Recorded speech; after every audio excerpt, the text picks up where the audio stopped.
Friends, आज की कहानी है हवस का राक्षस। कितना उतावलापन था तुम्हारी एक एक हरकत में।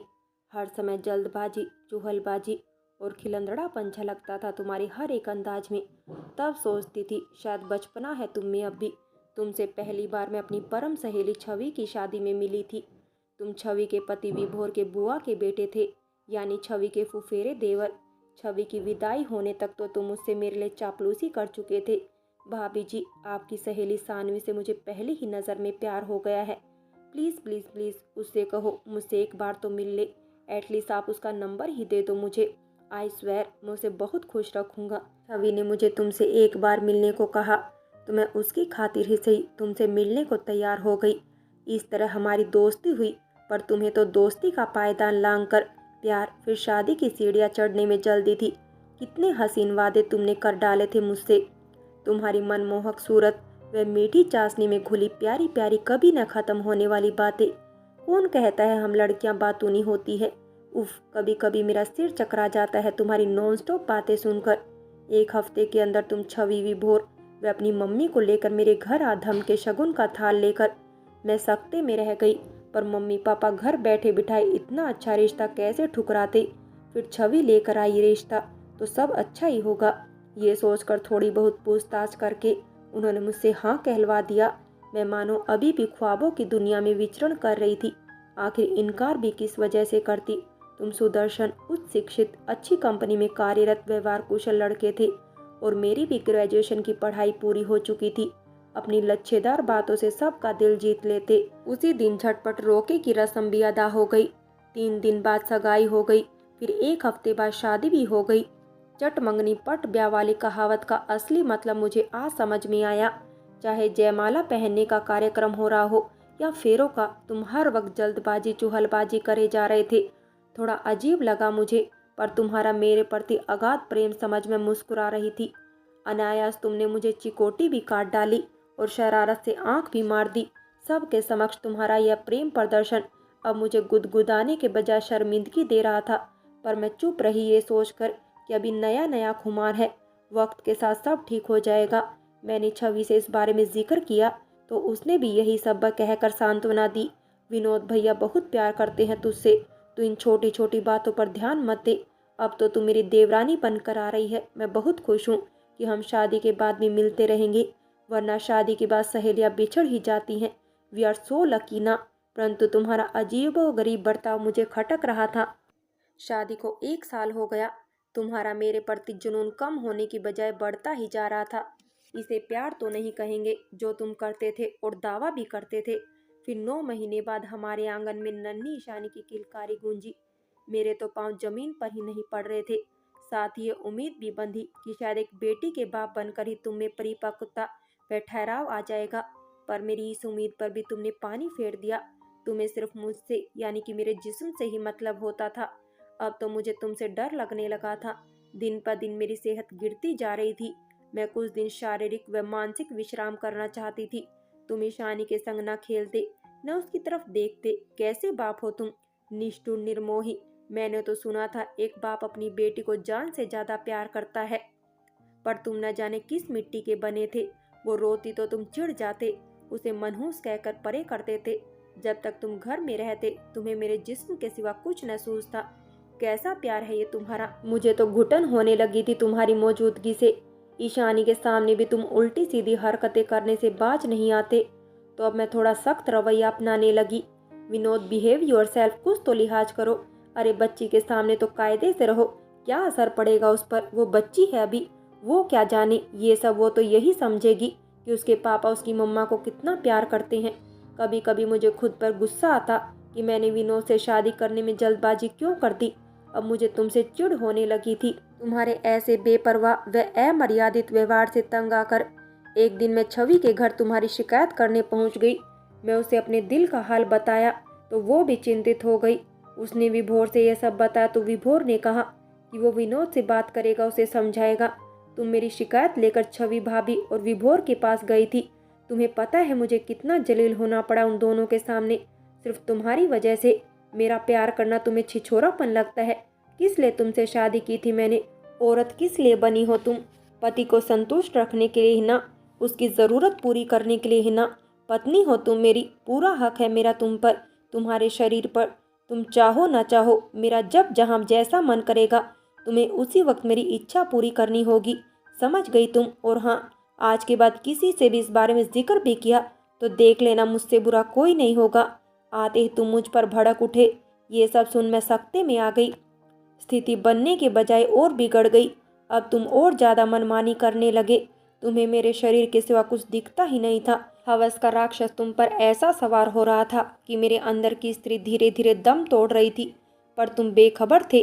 तुम मेरे दिल, मेरी रूह तक पहुंचे ही कब थे जो मेरी पीड़ा समझते। मैं विरोध करती तो तुम बलात्कारियों की तरह पेश आते।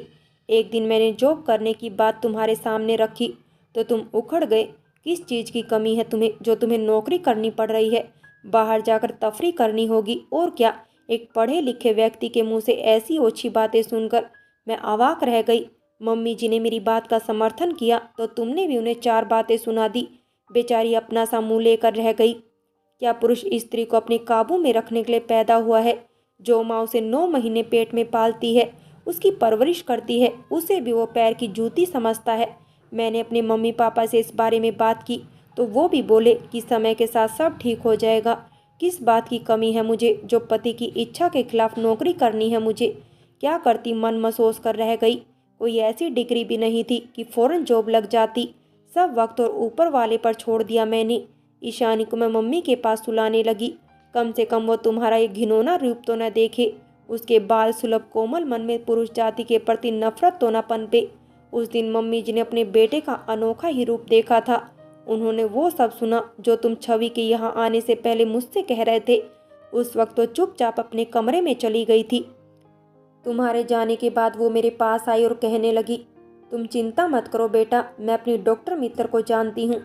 वो मनोचिकित्सक है। यदि मुझे इसके अजीब व्यवहार के बारे में पता होता तो मैं इसका इलाज पहले ही करवा लेती या फिर अभी इसकी शादी ही ना करती। हाँ, उतावलापन बचपना तो इसमें रहा है, पर यह अंदेशा नहीं था कि इसका परिणाम ये भी हो सकता है। मैं एक माँ की तरह ही सोचती रही, कभी जाना ही नहीं इसकी अति उतावलेपन का ऐसा रूप भी सामने आएगा। मम्मी जी की प्यार भरी बातें सुन मन को थोड़ी तसल्ली हुई। माँ ने जब तुम्हें मनोचिकित्सक डॉक्टर सुरेखा से मिलने के लिए कहा तो तुमने मुझे घूर कर देखा। तुम्हें लगा ही मैंने फिर से तुम्हारी शिकायत की है और तुम गुस्से में मुझे उल्टा सीधा सुनाकर ऑफिस के लिए निकल गए। तब मैं और माँ डॉक्टर से मिलने गए, उन्हें सारी बातें विस्तार से समझाई। सब सुनकर उन्होंने कहा, विनोद को हाइपर सेक्सुअल डिसऑर्डर है, यानी कि सेक्स की तीव्र लत है जिसकी वजह से वो अपनी इच्छाओं को कंट्रोल नहीं कर पाते और ऐसे व्यक्ति हर समय बस सेक्स के बारे में ही सोचते रहते हैं। वे किसी भी तरीके से अपना मतलब पूरा करना चाहते हैं। यहाँ तक कि बलात्कार जैसे अपराध भी ऐसे ही व्यक्तियों द्वारा किए जाते हैं। ऐसे व्यक्ति येन क्रेन प्राकीण अपनी स्वार्थ सिद्धि चाहते हैं। यह स्पष्ट रूप से कहना चाहिए कि ये हर हालत में अपनी वासना की पूर्ति करना चाहते हैं। अभी तुम इसकी इच्छा पूर्ति के लिए उपलब्ध हो, इसलिए वो तुम्हारे ऊपर खुद को हावी कर रहा है। पर कब तक और क्यों? प्यार या संभोग दोनों की सहमति से होना चाहिए, न कि जबरन थोपा जाना चाहिए। फिर वे मम्मी जी की तरफ मुखातिब होते हुए बोली, ऐसे तो ये बेचारी खत्म ही हो जाएगी। विनोद जो कर रहा है वो बलात्कार की श्रेणी में आता है। अब आप या तो उसको इलाज के लिए मेरे पास लेकर आए या इसे इसके घर भेज दे कुछ दिनों के लिए। सच पूछो तो मैं भी अब तुमसे छुटकारा पाना चाहती थी। इन 2 सालों में मैंने इतना भुगत लिया था, जीने की इच्छा ही खत्म हो गई थी। पर मैं अपनी बेटी के भविष्य को लेकर चिंतित थी। मैं ईशानी को लेकर अपने मायके चली गई। मम्मी पापा मुझे देखकर खुश तो हुए, पर साथ ही ये भी पूछने लगे, दामाद जी नहीं आए, कितने दिन के लिए आई हो? सुनकर अंदर कुछ टूट सा गया, पर बुरा मानने की तो स्थिति ही नहीं थी और ना ही हिम्मत। मेरे तन मन को आराम की सख्त ज़रूरत थी जो विनोद से दूर रहकर ही मिल सकता था। मैं अनमने ढंग से ईशानी को लेकर कमरे में चली गई। मैंने मम्मी से बोला कि मैं कुछ देर सोऊंगी, रात को खाने के वक्त जगा देना। कितने महीनों बाद या यूं कहूँ कि शादी के बाद जब चैन की नींद आई थी मुझे। मम्मी जी ने फ़ोन करके बताया कि तुम कल घर पर नहीं आए थे, गुस्सा होकर जो गए थे। अगले दिन ऑफिस के बाद मुझे घर पर न पाकर तुमने पूरा घर सर पर उठा लिया। मम्मी जी को भी बहुत सुनाया कि मुझसे बिना पूछे उसे मायके क्यों भेज दिया। अगले दिन शाम तक तुम मेरे यहाँ आ धमके और मेरा हाथ पकड़कर अपने घर ले जाने लगे। मम्मी पापा मनुहार में लगे थे, पर तुम बदतमीजी पर बदतमीजी किए जा रहे थे। तब पापा ने सख्त होकर कहा, सानवी आज कहीं नहीं जाएगी, ये कुछ दिन हमारे साथ रहेगी। उसकी हालत तो देखो कितनी कमज़ोर हो गई है। आप चाहे तो आप भी रुक ले यहाँ पर, या अभी अपने घर चले जाइए, मैं इसे खुद आपके पास छोड़ाऊंगा। ओफ पापा, ये क्या कर दिया आपने? इसे रुकने को क्यों बोला? मैंने मन ही मन में कहा। मैं तुम्हें अनदेखा कर मम्मी के पास सोने चली गई। मैं मम्मी के पास चैन की नींद सो रही थी कि अचानक मुझे लगा कोई मुझे जगा रहा है। आंखें खोली तो देखा तुम थे। तुमने मेरे मुंह पर हाथ रख दिया और तुम मुझे अपने साथ ले जाने के लिए खींचने लगे। तुम्हारे हट्टे कट्टे वजूद के आगे मैंने हथियार डाल दिए। वो रात मेरे लिए बहुत भयानक रात थी। तुम सुबह सबके जगने से पहले ही चले गए। मम्मी जब मुझे उठाने आई तो मेरी हालत देख उनकी रूह कांप उठी। मम्मी का प्यार भरा स्पर्श पाकर मैं बेतहाशा रो पड़ी और रोते रोते सब बातें बताई। मम्मी एकदम सख्ते में आ गई और रोते हुए बोली, मुझे माफ़ कर दो बेटा, मुझे नहीं पता था विनोद ऐसा दरिंदा है जो अपनी ही पत्नी के साथ ऐसा सुलूक करेगा। इसके साथ रहना खतरे से खाली नहीं है। ईशानी भी बड़ी हो रही है, उस पर इस बात का क्या असर होगा? मैं अभी तुम्हारी सास को फ़ोन करके बुलाती हूँ। फिर मम्मी ने सारी बातें पापा को बताई। मम्मी जी के आने के बाद मम्मी पापा ने उनसे बात की तो मम्मी जी ने मेरा ही साथ दिया। उन्होंने उसी समय विनोद को फ़ोन करके आने को कहा। इधर पापा ने पुलिस को भी फ़ोन कर दिया। मम्मी जी ने तुमसे मेरे साथ दुर्व्यवहार व दुराचार के बारे में पूछा तो तुम मुझे आगिन्य दृष्टि से देखने लगे। अभी भी तुम्हारी आंखों में शर्मिंदगी नहीं थी। तुम ढीठ बने खड़े मुझे घूरते रहे। मम्मी जी ने कहा, तू इंसान है या हैवान? इस तरह कोई अपनी पत्नी के साथ पेश आता है क्या? देख क्या हालत बना दी तूने इसकी। ये पति पत्नी का आपस का मामला है, आप लोग इसे दूर ही रहे। सानवी तो कुछ बोल ही नहीं रही और आप लोग खामखा उसके वकील बने फिर रहे हैं। चलो सानवी घर चलो, मुझे रोज रोज यहाँ आना अच्छा नहीं लगता। कह हाथ पकड़ कर ले जाने लगे तो मैंने झटके से अपना हाथ छुड़ा लिया। नहीं जाना मुझे तुम्हारे जैसे राक्षस के साथ कहीं भी। अब मैं तुम्हारे साथ और नहीं रह सकती। क्या क्या कहा तूने? मेरे साथ नहीं रह सकती? तेरे बाप ने तुझे पट्टी पढ़ाई होगी ना। मेरा इनकार सुन तुम सख्ते में आ गए। काश ये हिम्मत मैंने पहले दिखाई होती। Shut up, how dare you. मैं गुस्से से कांपने लगी। तुम मेरा हाथ पकड़कर खींच के ले जाने लगे। पापा ने बीच बचाव किया तो तुमने उन्हें धक्का दे दिया। मम्मी जी ने तुम्हें जोर का चाटा मारा। तब तक पुलिस भी आ गई। पुलिस तुम्हें गिरफ्तार करके ले गई। मैं तुम्हें पुलिस जीप में जाते हुए देखती रही। अच्छा ही था कि ईशानी उस समय प्ले स्कूल में थी। उसने तुम्हें हथकड़ी पहने पुलिस के साथ जाते नहीं देखा, वरना उसके कोमल दिल को बहुत ठेस लगती। वैसे भी तुम कौन सा उसके साथ समय बिताते थे? जैसे पिता अपने बच्चों के साथ हंसता खेलता है, प्यार करता है, उसकी सब फरमाइशें पूरी करता है। तुम तो पता नहीं किस मिट्टी के बने हो। अपने प्यार का ऐसा अंत तो मैंने कभी नहीं चाहा था, पर नहीं, अब और नहीं, अब यही सही है। वो पूरी रात मेरी आंखों में ही कटी। मम्मी पापा के कमरे से भी देर रात तक बातें करने की आवाज़ें आती रही और नन्ही मासूम ईशानी बेफिक्र होकर मेरे पहलू में सो रही थी, दुनिया जहाँ की परेशानियों से बेखबर। बचपन कितना भोला और मासूम होता है ना। काश हम बड़े भी ऐसे ही मासूम और निश्चल होते। मैं ईशानी की खातिर कोई ठोस निर्णय लेना चाहती थी, पर जैसे दिमाग ने काम करना ही बंद कर दिया था। इसी उधेड़-बुन में मुझे सुबह के वक्त नींद आई होगी। मैं हड़बड़ा कर उठी, टाइम देखा तो सुबह के 10 बज रहे थे। अरे मैं इतनी देर तक सोती रही। ईशानी को स्कूल भेजने में भी देर हो गई। ईशानी है कहाँ? तभी मम्मी चाय लेकर आ गई और कहा उन्होंने ईशानी को तैयार करके स्कूल भेज दिया है। मम्मी ने मेरा हाथ मेरे हाथ में लेते हुए कहा, बेटा क्या सोचा है तुमने अपनी ज़िंदगी के बारे में? मेरा मतलब है, क्या तू अकेले पूरी ज़िंदगी काट लेगी? हम तेरे साथ कब तक हैं? हमारे बाद तेरा और ईशानी का क्या होगा? मैं मम्मी की गोद में सिर रख कर लेट गई। मम्मी मैं क्या करूँ, कुछ समझ में नहीं आ रहा, पर इतना तो तय है कि मैं उस राक्षस के पास तो वापस नहीं जाऊंगी। ठीक है, अच्छी तरह सोच ले, क्या पता विनोद के व्यवहार में परिवर्तन आ जाए। विनोद का दिमागी इलाज चल रहा है, वही जेल में तेरी सास ने बताया। 3 साल की सजा हुई है उसे। मम्मी मुझे उसके बारे में न कुछ सुनना है और न ही सोचना। आज के बाद आप उसका नाम नहीं लेंगे मेरे सामने और ना ही ईशानी के सामने। और हाँ मम्मी, मैंने सोच लिया है, मैं अपनी आगे की पढ़ाई पूरी करूंगी, साथ ही कहीं नौकरी भी देखूंगी। पापा ईशान को स्कूल से लेकर आ गए। पापा ने भी मेरी बात का समर्थन किया तो दिल को बड़ी राहत मिली। मैंने ठान लिया था एक ऐसे व्यक्ति की वजह से मैं अपनी बेटी की ज़िंदगी बर्बाद नहीं करूंगी। अपनी खुद की पहचान बनाऊंगी। मैं विनोद से अब कोई नाता नहीं रखूंगी, उससे तलाक ले लूंगी। और मैंने मम्मी पापा को अपना फैसला सुना दिया। फिर मैंने छवि को फ़ोन लगाया।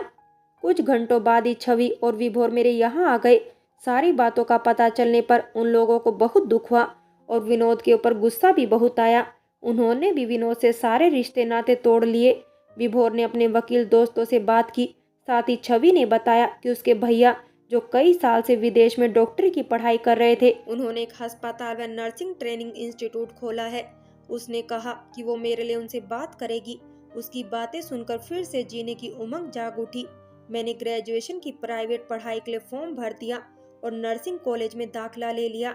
1 साल के भीतर ही विनोद से तलाक हो गया। अब मैं राहत महसूस कर रही थी। वो अभी भी जेल में ही था। मम्मी जी से कभी कभार फोन पर बातचीत हो जाती थी।